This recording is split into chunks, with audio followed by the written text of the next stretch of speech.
Today, I'm going to be sharing my story of how I scored a 3,230 on the UCAT exam in 2021. Hey guys, welcome back to the channel. If you don't know me, my name is the Medic Monk, or XC. I'm currently a second year medical student at Monash University, and on my channel, I talk about study strategies and tips that will help take your scores to the next level, including exams like the VC, the UCAT, and the MMI exam. Now, before we start today's video off, I just want to clarify that everything that I talk about today is strictly my own personal experiences. What I do might not work for you or anyone else that is sitting the exam, so make sure you take what I say with a grain of salt. Without further ado, let's go straight into the video. So, today's video is going to be split up into 6 parts. Number 1, my basic attack plan. Number 2, what I did in the summer holidays. Number 3, what I did in the term 1 school term. Number 4, what I did in the term 1 holidays. Number 5, what I did in the term 2 school term, and number 6, what I did in the term 2 school holidays leading up to the exam. For reference, I am a Victorian Metro local applicant applying straight from Year 12 to Monash University. So that meant that I was your sort of stock standard applicant. I didn't have any rural boost even though I went to a rural school, and I didn't have any CIS or Monash guarantee. For reference, I got a 99.5 ATAR, I got a 3,230 UCAT, and I got an unbonded place at Monash Medical School in their undergraduate program. Now, why am I saying that? Well, your journey might be a little different. You might be from a country town, or you might be indigenous background, or something like that, that might make your entry into medicine a little different to mine. So all I'm saying is my experience is based off the circumstances that I've been placed in. Now, I first heard about the UCAT when I was in Year 11. As many of you guys probably are, I had absolutely no idea about what the UCAT was. All I knew was that it was a test that you needed to do to get into medicine. And so I did what any other curious Year 11 would do. I went on the internet and I searched up the UCAT.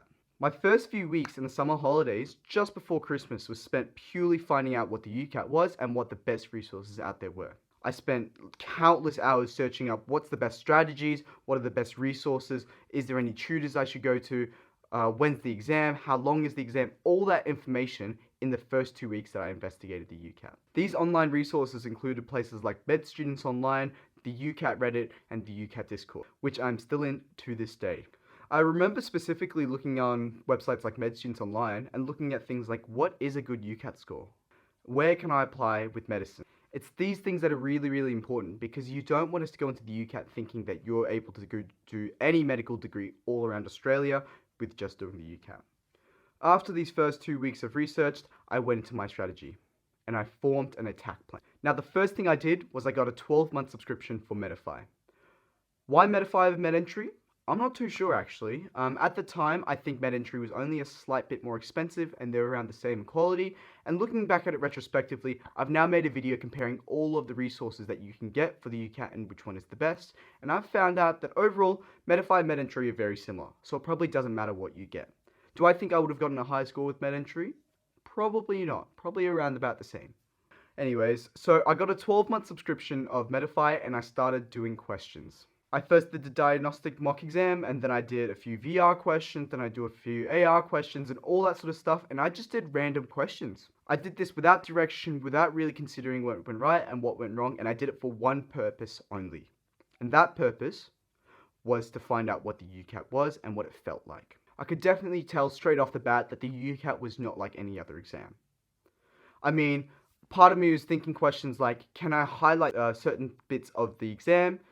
Can I use working out paper? All that sort of stuff. Questions were running in and out of my head, and my goal at that point in time was to get those questions answered and know as much about what the exam is like as I possibly can. So from that Christmas period all the way up until about the end of January, I just did maybe a consistent 30 to 40 questions a day, testing a bit of everything just to get a grasp on what the questions were like. And at this point, I wasn't scoring great. In sections like verbal reasoning, I was getting literally 1 to 2 right out of 4, and it was really, really demoralizing because I thought, how am I eventually going to score well on this exam that I can't do well in right now? Then in the start of February, just before school started, I did more research. Now knowing what the UCAT was like, I hopped up online and I searched up UCAT study guides, and I stumbled across channels like Emil Eddy and Darren Tan who give really awesome advice about the UCAT, and I started to take that in and seeing how I could incorporate that into my own practice. Now, I'd be lying if I said that I had some sort of formulated Excel spreadsheet study guide, but I definitely mentalized it. Now, what I mean by that is that I knew what I was doing when I was doing questions. Not in the sense that I knew how to get questions right 100% of the time on 100% of all questions, but more so, I knew how to improve my weak sections and I knew when I should direct my focus on which sections. This meant that moving into the term 1 school term, I was prepared and sort of confident in what I was going to do to prepare for the exam. Now, by the time term 1 rolled about, I had already done around 1,000 or so questions from the consistent 30 to 40 I was doing every day over the summer break, and I had a bit of an idea of what the UCAT was about already. Therefore, in the term 1 school term, I sort of knew what I was doing. My weekly routine for UCAT looked a little like this. On the weekends, I would generally do around 100 to 200 questions in a sort of 2-hour sitting, and then on the weekdays, I would pretty much do nothing. Now, the reason why I did nothing during the weekdays was number one, I couldn't really think about it while my VC subjects were on, and number two, I really didn't think it was that important, which was a grave mistake. No, I kept this up for the 10 weeks or so of term 1, making sure that I was focusing on my VC subjects and I was doing a little bit here and there on the weekend for my UCAT. And I was seeing improvements. Ultimately, I think the consistency in the summer break and term 1 really paid off, as moving into the term 1 holidays, I was scoring decently well on untimed sections and I was doing pretty well sometimes in the timed sections as well. Now, in the term 1 holidays, I really kicked it up a notch. I did more research and I found out the UCAT is way bigger than I initially thought it was, and I started to put more time and effort into it. This meant that every day, instead of just doing maybe 30 to 40 questions, I was now doing 60 to 70, as well as a mini mock exam here or there, just to see how I was going relative to other people.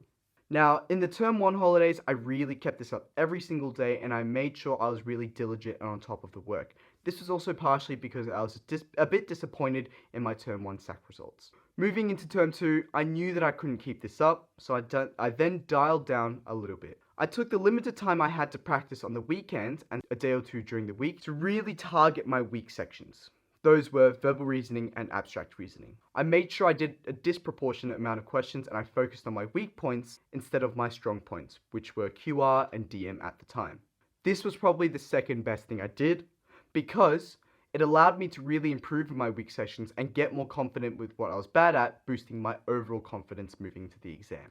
Again, in the term 2 holidays, I kept things consistent and I did maybe 100 to 150 questions on the weekend, and I would also do that once or twice during the week as well. This allowed me to find a good balance between my VCE and my UCAT, and it meant that I was getting over 500 to 600 questions done every single week at a consistent rate that I was happy with, and I was definitely seeing improvements. Now, here's the real kicker.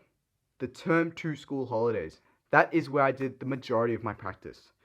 Over the term 2 school holidays, I did almost a mock exam every single day, and if not, it was a mini mock plus hundreds of questions. I reckon I would have averaged close to 200 to 300 questions a day, every day over the term 2 holidays, which was essentially the 2 to 3 weeks leading up to my exam. Now, looking at it retrospectively, do I recommend this? Probably not, because you're likely going to burn out, and at that point, I really wasn't seeing much improvement anymore. But I think the idea behind doing mock exams is to really be able to develop consistency and as well as boost your confidence going into the exam, because the mindset is such a powerful thing when you're sitting a UCAT exam. Call it mental training, but after those 2 to 3 weeks of sitting a UCAT exam, I felt really confident about going into a 2-hour exam and sitting and concentrating for the whole 2 hours. Now, I did this for the whole term 2 holidays until I went back to school and I had 2 days until my exam. I actually took those 2 days of school off because I really wanted to focus on my UCAT. Now, during those days, I really sort of tried to relax and think less about the UCAT because realistically, I wasn't making any more progress in those last 2 weeks. Now, I knew from the previous year from doing Year 12 subject in Year 11 that I really struggled if I changed my routine too much. So my goal this time around with UCAT was to change as little things as possible. This meant that the normal time I would wake up the exact same time during my exam. Anything I ate, I would eat the exact same thing on my test day. And so when test day rolled by, I woke up and I essentially treated it like a normal day until I got to my exam center. Now, yes, the 10 to 15 minutes before my exam was a little nerve-wracking because naturally, you sit it once a year, it is very intense. But going into my exam, as soon as I started doing questions, I found that flow state and that focus that my mind had sort of instilled during my practice, and I went through the whole 2-hour exam without any breaks. Now, walking out of the exam, I did feel pretty confident about things. Did I know I was going to get a 3,200? Probably not, but I was confident that I had done decently well in terms of comparing to my mocks. About an hour later, when I was actually just walking back from the testing center, I got an email with my score and I was really happy about it. And looking at it a year and a half down the line, I think there's not much I would have really changed in my UCAT preparation.